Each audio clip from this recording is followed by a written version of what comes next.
Hello, my name is Shannon Turner. I'm the Executive Director of the Public Health Association of British Columbia, and I am recording a presentation for the Public Health and the Anthropocene Public Health Summer Institute 2020.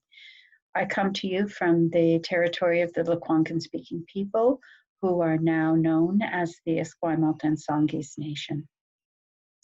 I thank you very much for your interest in this topic, faith and spiritual issues and reverence for nature. I'm going to attempt to do justice to a complex and challenging topic in about 5 minutes, which means that I have to approach this with a deep sense of humility and to let you know that I do not see myself as an expert in this area. However, I do have a lived experience related to faith and spirituality, which I hope will be helpful to our conversation. So let me begin by saying that there are a number of ways to approach this topic, and I have chosen to address this following a path emerging from creation story through current context, and finally to address our notions of consciousness and our connection to the natural world. So this is going to be a bit of a speed date, and I'm going to begin with some perceptions of creation story because I think that they help to illuminate the human experience of how we came to be and how our being is part of a larger creation experience of Earth and of Great Spirit. So let me begin by walking you through creation stories from each of the 4 directions of the Earth. And these are a small sampling of some of the traditional expressions of how we came to be.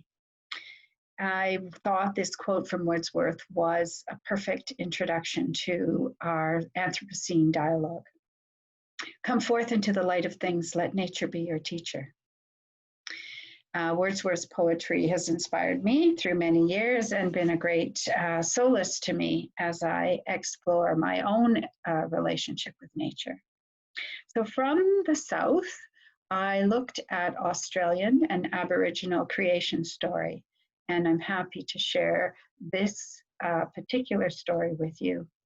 Father of all spirits awoke Sun Mother in the dream time and asked her to go to earth and breathe light into the spirit of the water, caves, and land, and from that spirit into animals and creatures, which led to the populations and species we see on Earth. This story sees the Father of all as the Great Spirit. Next, I'm going to share with you a creation story from the Celtic tradition, about 500 BC. This is the Triskelion. It is the 3 active circuits carved into the earth. It is seen as a symbol for life, death, and rebirth, for spirit, mind, and body, for father, mother, child, past, present, and future, power, intellect, and love, and finally, creation, preservation, and destruction. These cycles of life, the order of the natural world, an expression of movement coming through Celtic mythology. Next, I want to share with you Anishinaabe ASCII creation story. When the earth was young, it had a family. The moon is called grandmother and the sun is called grandfather. The family is the basis of all creation in the universe. This family was created by Gitche Manitou, the creator. Earth is said to be a woman. She preceded man, and her name is Mother Earth because all living things live from her gifts. Water is her lifeblood. It flows through her, nourishes her, and purifies her. Mother Earth was given 4 sacred directions, north, south, east, and west. Each direction contributes a vital part of her wholeness. Each direction and all things on Mother Earth have physical powers and spiritual powers. When she was young, Mother Earth was filled with beauty. The Creator sent his singers in the form of birds to carry the seeds of life to all of the 4 sacred directions. Life was spread across the land. The Creator placed the swimming creatures in the water. He placed the crawling things and 4-legged animals on the land. He gave life to all the plants and insects of the world. All parts of life lived in harmony with each other on Mother Earth. Gitche Manitou took the 4 parts of Mother Earth and blew them into a sacred mega shell. From the union of the 4 sacred elements and his breath, man was created. It is said that Gitche Manitou then lowered man to the earth. Thus, man was the last form to be created. This diagram here is a reflection of the medicine wheel at Bighorn, and it is dated about 1200 AD. It's a reflection of the 4 directions. This medicine wheel is a symbol of peaceful interaction among all living beings on Mother Earth, representing harmonious connections. And we're going to see this notion of harmonious connection again and again as we look at the wheel's cycle of life and the creation myth. The medicine wheel teaches us that we have 4 aspects to our nature: physical, mental, emotional, and spiritual, and each of these must be equally developed in a healthy and well-balanced human being through the developmental stages of our life. So we literally walk through the medicine wheel as we develop and evolve. So I just want to acknowledge the Anishinaabe Aski people, in particular, whose creation story I've shared. And I was born in Anishinaabe territories in the tip of Lake Superior. And so it was a really, I really appreciate being able to go back to that space for this message. And I have to share with you that the medicine wheel has actually been a very important learning instrument for me in my own personal development as well. This is the Japanese, the creation of the islands of Japan, and the gods Izanagi and Izanami put a golden spear to earth, and that helped form the islands. But what's interesting about this creation myth is that there was a silent, lifeless void, but sound caused the creation of divine essences, which formed the creation of gods, who then formed the creation of earth. So there's the notion of something emerging from the void. And finally, although not completely, this is the African Bushman creation myth. It is about Kang, the god of creation, and he opened a hole to the surface of the earth. And from that hole, people and animals came to the surface. While underground, they lived in perfect harmony, but on the surface, they grew afraid in the dark, and trust between them was lost. The spirits of the people and trees and animals could travel between each other. There was this notion of connectedness and the ability to shapeshift, and we've seen this, of course, across many, many cultures. But this is also the tree of life, which springs and reaches up to the heavens, and where the people and animals live. So there is a lot involved in this. There are other notions of, which I'll talk about a little later, elemental powers.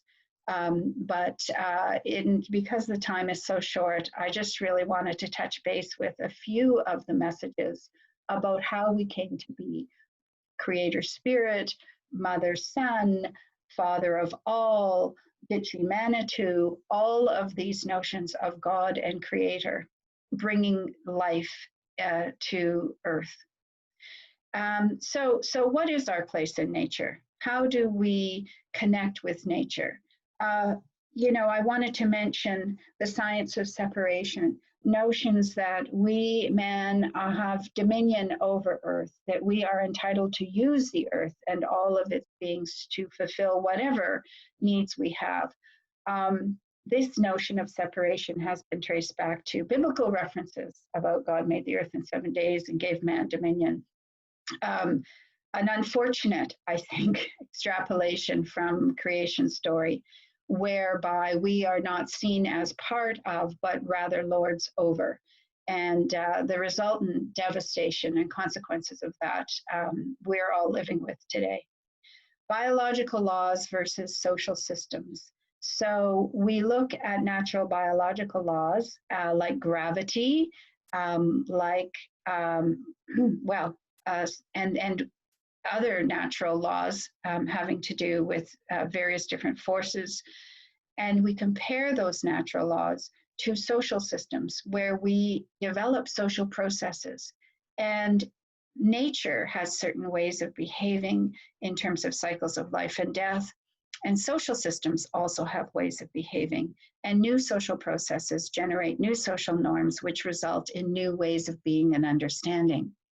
But are these differences, the biological natural laws where we see the expansion and contraction of life, are not the same as the laws which form social processes. And so we can have a disconnect. We can have a disconnect between the natural world and natural laws and the way that we interact with them.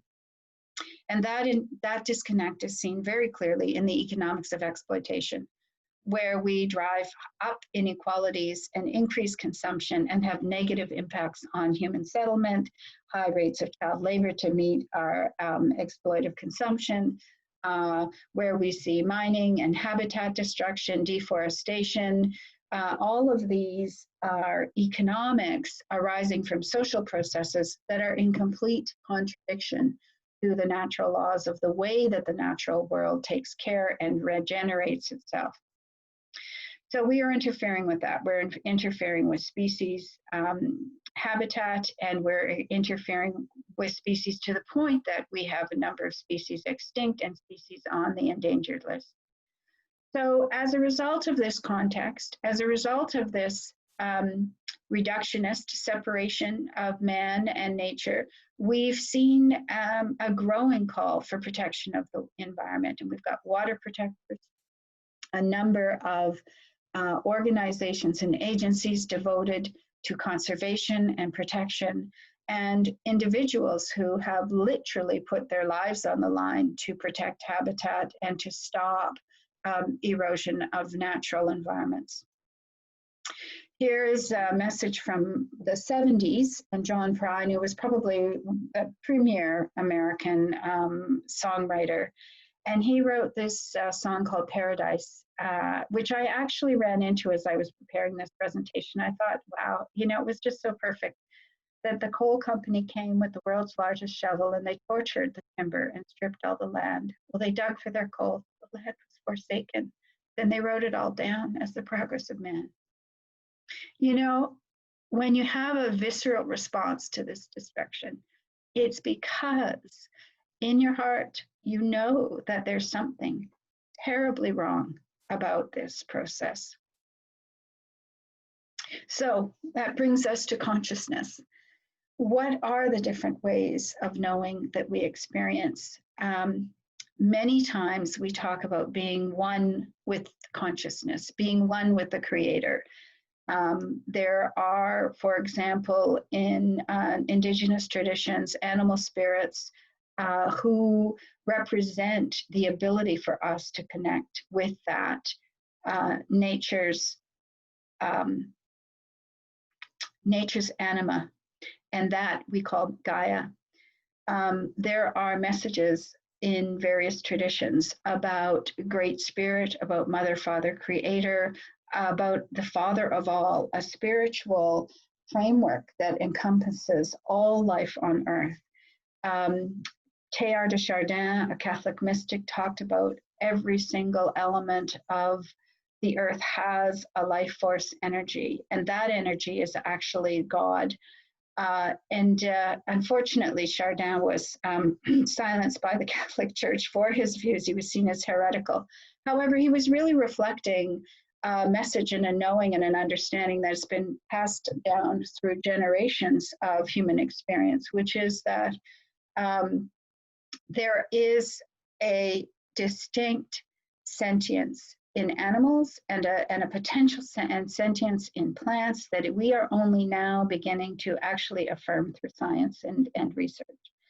Some of the ways that we talk about and understand reverence for nature are related in our sense of the power of the elementals: earth, wind, fire, air, water, sun, thunder.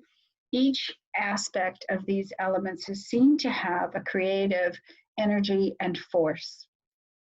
And in fact, there are shamans who work with water energy, who help to commune with water, to undertake healing and purification work for the earth. There are celebrations of various different elements throughout the calendar of different cultures. There is an acknowledgement that animals have messages and lessons to bring to humanity, and that in fact we could have reverence for all life forms in terms of their right to exist and their contribution to our lives. You may see certain traditions, for example, when people hunt and fish and they give gratitude for the food, they acknowledge the spirit of the animal that is sustaining them. In fact, the simplest prayer before eating is one that acknowledges reverence for life. There are expressions in various cultures about the spirits of plants and trees. We see this in Celtic tradition. We have mystics who see the spirits within plants. We have the experience of Findhorn, where they were able to grow plants vastly larger than normal, where they communed with plants, shared the plants with insects so that they could guarantee their harvest. Absolutely fascinating work done in communion with nature.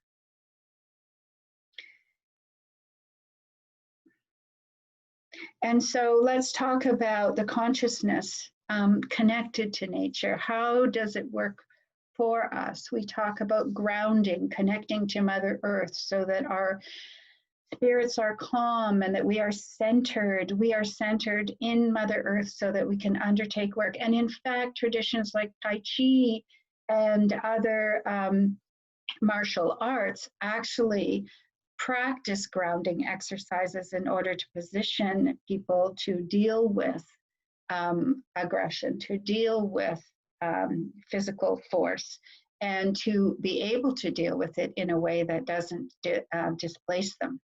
We talk about being able to feel better when we go and rest and sit in nature, when we meditate. There's a new term for it called forest bathing, where people actually are healed as they walk through forest and connect with the sacred spaces that are there.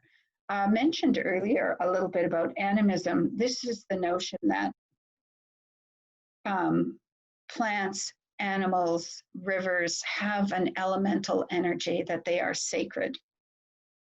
Ganges' name means flowing from earth to heaven, and Nile is seen as the father of life and mother of all men. Water as an elemental power is something that we're beginning to discuss in legal terms, that rivers have personhood and therefore shall be protected.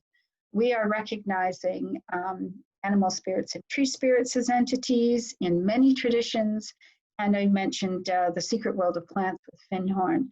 I also wanted to talk about Rolling Thunder, who's a shaman that I studied, a Cherokee shaman, who was very, very powerfully, he was a powerful voice throughout his lifetime for our relationship to Earth, the importance of brotherhood, recognizing the agency of all life forms.